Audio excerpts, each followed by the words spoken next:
प्यारे विद्यार्थियों, जय हिंद। आपको याद होगा पिछले लेक्चर में मैंने ये दो रिजल्ट आपको डिराइव करके दिखाए थे। ओके, अब बच्चों इनमें आपको याद होगा पी क्यू और अल्फ़ा अगर गिवन है तो आर हम निकाल सकते हैं, और यहाँ पर भी ऐसे ही पी क्यू अल्फ़ा गिवन है तो आप थीटा निकाल सकते हैं। बच्चों अगर पी क्यू और आर गिवन है तो इस रिजल्ट के हेल्प से आप अल्फ़ा भी तो निकाल सकते हो। पी क्यू थीटा गिवन है तो भी आप अल्फ़ा निकाल सकते हो, या कैसे भी कह सकते हैं आर पी अल्फ़ा गिवन है तो क्यू निकाल सकते हो। मीन्स ये एक रिलेशन है। ओके, अब इस पर बेस्ड हम कुछ प्रॉब्लम्स देखते हैं। चलिए एग्जाम्पल नंबर 5। बच्चों प्रॉब्लम्स बहुत सारी हैं, लेकिन जो इम्पोर्टेंट प्रॉब्लम्स हैं यूनिवर्सिटीज़ के एग्जामिनेशंस में आई हैं, हम उन्हीं प्रॉब्लम्स को ज़्यादा फोकस करेंगे और आपको अपने बिहाफ पर बहुत सारी प्रॉब्लम्स को सोल्व करना है। चलिए एग्जाम्पल नंबर 5 में देखिए क्या कहता है। Resultant of two forces P and Q is of magnitude Q। बच्चों दो फोर्सेस हैं अपने पास P और Q, और इन दोनों का जो रिजल्टेंट है वो जो R हम रिप्रेजेंट करते थे उसकी वैल्यू कितनी है, Q है। मीन्स दोनों फोर्सेस का रिजल्टेंट Q है। The resultant of two forces P and Q is of magnitude Q, मतलब मैग्नीट्यूड Q है उसका। वो फोर्स अपने आप में डायरेक्शन Q से कुछ अलग हो सकती है, लेकिन उसका मैग्नीट्यूड वही है जो Q फोर्स का मैग्नीट्यूड है। ओके, हम शो क्या करना चाहते हैं कि if the force Q B doubled, means अगर Q फोर्स को हम 2Q में चेंज कर दें, मीन्स Q की जगह 2Q फोर्स ले लें और P फोर्स को एज इट इज रखें, तो हमें क्या प्रूव करना है, show that if the forces Q be doubled and P remaining the same, the new resultant will be at right angle to P। Means जो नया रिजल्टेंट आएगा उसका P के साथ कितना एंगल होगा, 90 डिग्री होगा, राइट एंगल। इसका मतलब सीधा तौर पे हम ये कह सकते हैं कि थीटा की वैल्यू जो हम पीछे फार्मूला में थीटा लेते थे, उस थीटा की वैल्यू आपको 90 डिग्री ये प्रूव करनी है। ओके, और दूसरा इसका मैग्नीट्यूड इतना आएगा, मतलब इस केस में जो रिजल्टेंट आएगा उसका मैग्नीट्यूड इतना आएगा, square root of 4Q square minus P square. चलिए अब बच्चों हम इसको डिटेल में देखते हैं। अपने पास फोर्सेस हैं P और Q, these are given forces. हमने मान लिया let alpha is angle between P and Q, angle between P and Q force. Okay, चलिए तो बच्चों मैं रिजल्टेंट वाला फार्मूला यूज करूंगा क्योंकि रिजल्टेंट का मैग्नीट्यूड इस केस में गिवन है, कितना है, Q। तो रिजल्टेंट का फार्मूला क्या था, रिजल्टेंट का स्क्वायर मीन्स Q का square equal to this force P square plus Q square plus 2PQ cos alpha. आपको याद होगा ये फार्मूला हमने पीछे किया है। इसमें Q स्क्वायर से Q स्क्वायर कट जाएगा, तो बच्चों P स्क्वायर को मैं इधर ले आता हूँ, कोस अल्फा की वैल्यू खास यहाँ से निकालना चाहता हूँ, minus P square by 2PQ, एक P से P कैंसिल होगा, so we get cos of alpha equal to minus P by 2Q। ये मेरी कोस अल्फा की वैल्यू आ गई, इसको मैं बाद में यूज करूंगा। ओके, नेक्स्ट अब मैं दूसरे केस को यहाँ से कंसीडर करूंगा। फोर्स P है और दूसरी 2Q है। उस केस में हम प्रूव करना चाहते हैं कि इनके बीच का एंगल कितना होगा, 90 डिग्री होगा। ओके, जब हम एंगल निकालना चाहते हैं तो अब मैं एंगल वाला फार्मूला यूज करूंगा।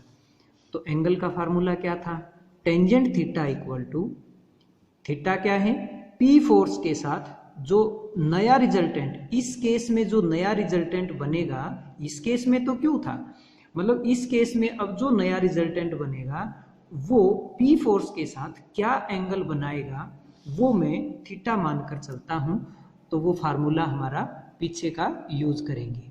बच्चों फार्मूला क्या था, Q साइन अल्फा बटे P plus Q cos alpha, लेकिन अब Q की जगह 2Q है, it means 2Q sine alpha divided by P plus 2Q cos alpha. बच्चों इसमें कोस अल्फा की वैल्यू हम यहाँ से पुट कर सकते हैं -P/2Q। तो जब यहाँ पुट करोगे 2Q sine alpha divided by P plus 2Q into cos alpha की वैल्यू -P/2Q, और 2Q से 2Q कटेगा तो P माइनस P, ये P से P भी कट जाएगा, मीन्स नीचे क्या बन जाएगा 0, और ऊपर 2Q sine alpha, something by 0 क्या होता है इन्फिनिटी। तो टेंजेंट थीटा इक्वल टू क्या आ गया इन्फिनिटी। इसका मतलब थीटा की वैल्यू क्या आई हमारे पास π/2, और यही हम प्रूव करना चाहते थे, P के साथ एंगल π/2 आएगा। नेक्स्ट, अब मैं नए रिजल्टेंट की वैल्यू निकालना चाहता हूँ, मीन्स उसका मैग्नीट्यूड निकालना चाहता हूँ। तो बच्चों फार्मूला क्या है, रिजल्टेंट का formula R square equal to P square plus Q square plus 2PQ cos alpha, और P की जगह तो P रहेगा, Q की जगह 2Q आएगा, तो 2Q का square plus 2P into 2Q कोस अल्फा। तो अपने पास कोस अल्फा की वैल्यू पहले से पड़ी है, वो हम फिर से यूज करेंगे, तो ये होगा P square plus 2Q square means 4Q का square plus 2P into 2Q into cos alpha की वैल्यू मैं रख रहा हूँ यहाँ पर -P/2Q, और ये 2Q से 2Q कटेगा -2P स्क्वायर, तो P स्क्वायर -2P स्क्वायर, तो माइनस का P square plus 4Q square. तो बच्चों यहाँ से R की वैल्यू आ जाएगी, this will be 4Q square minus P square. ये हमारा आंसर आ गया है। चलिए अब हम एक और प्रॉब्लम करते हैं। सपोज करो बच्चों हमारे पास एक फोर्स P है और एक फोर्स Q है। आपने इन दोनों का रिजल्टेंट R ये निकालना सीख लिया है, इन दोनों के बीच का एंगल थीटा, मतलब रिजल्टेंट जो भी होगा उसका P के साथ एंगल थीटा ये भी हमने निकालना सीख लिया है। अब अगर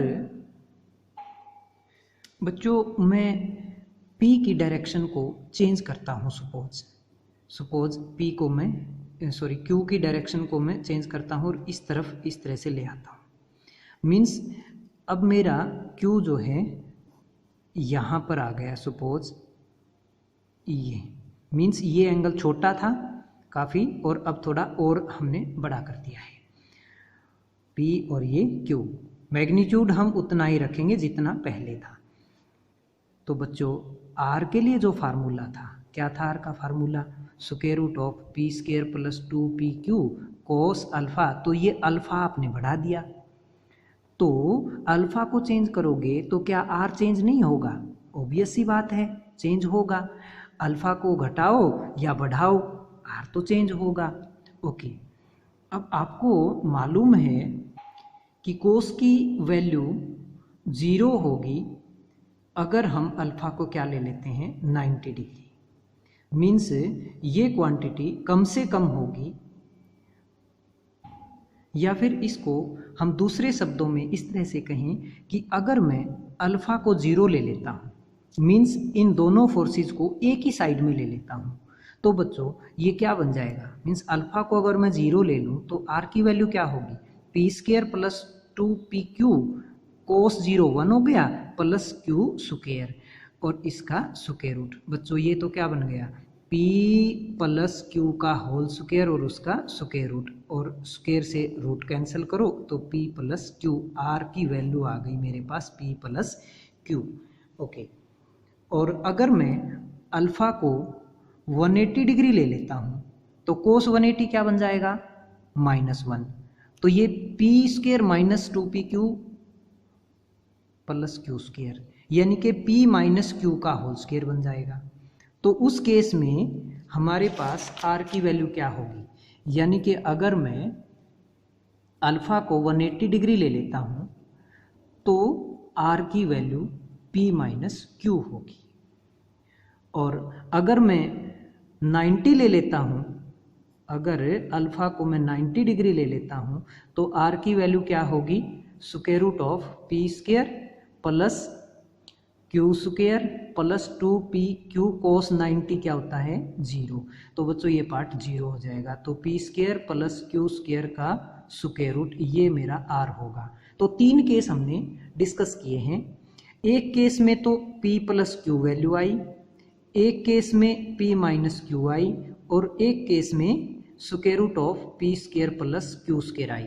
मीन्स ये कब है, जब अल्फ़ा 0 है, ये कब है, जब अल्फ़ा 180 डिग्री है, और ये वैल्यू कब आई है, जब अल्फ़ा हमारा 90 डिग्री है। तो देखिए तीनों में से कौन सी वैल्यू सबसे बड़ी है, ये वैल्यू सबसे बड़ी है और ये वैल्यू सबसे छोटी है। तो बच्चों ये होगी रिजल्टेंट की सबसे बड़ी वैल्यू। ये वैल्यूज़ हैं किसकी, रिजल्टेंट की वैल्यू थी ना ये हमारी। तो बच्चों मैक्सिमम रिजल्टेंट कब होगा, जब अल्फ़ा क्या होगा 0, और मिनिमम वैल्यू ऑफ रिजल्टेंट कब होगी, जब अल्फ़ा कितना होगा 180 डिग्री। अर्थात जब दोनों फोर्सेस को P और Q को एक ही साइड में ले लेंगे तो इन दोनों फोर्सेस का मैग्नीट्यूड डायरेक्ट ऐड होकर हमारा नया रिजल्टेंट बन जाएगा। और अगर हम इन दोनों को अपोजिट साइड में ले लेंगे, सपोज ये P मैग्नीट्यूड की फोर्स इस तरफ है और Q मैग्नीट्यूड की फोर्स इस तरफ है, तो बड़ी वाले में से छोटी घट जाएगी, P में से Q घटाओ तो हमारा ये नया रिजल्टेंट बन जाएगा। इसमें रिजल्टेंट के लिए P और Q ऐड हो गए थे और इसमें P माइनस Q बन जाएगा अगर दोनों अपोजिट डायरेक्शन में है। तो ये भी बच्चों आप ध्यान रखना, बहुत ही यूज़फुल कॉन्सेप्ट है ये। इससे रिलेटेड कुछ प्रॉब्लम्स बुक में से आप स्टडी करेंगे और दिल लगाकर इसको सोल्व करेंगे। बच्चों सबसे बड़ी बात यहाँ पर ये होती है कि स्टेटमेंट को आप जितना ज़्यादा अंडरस्टैंड कर पाएंगे उतने ही अच्छे ढंग से प्रॉब्लम को सोल्व कर पाएंगे। ओके, धन्यवाद, जय हिंद।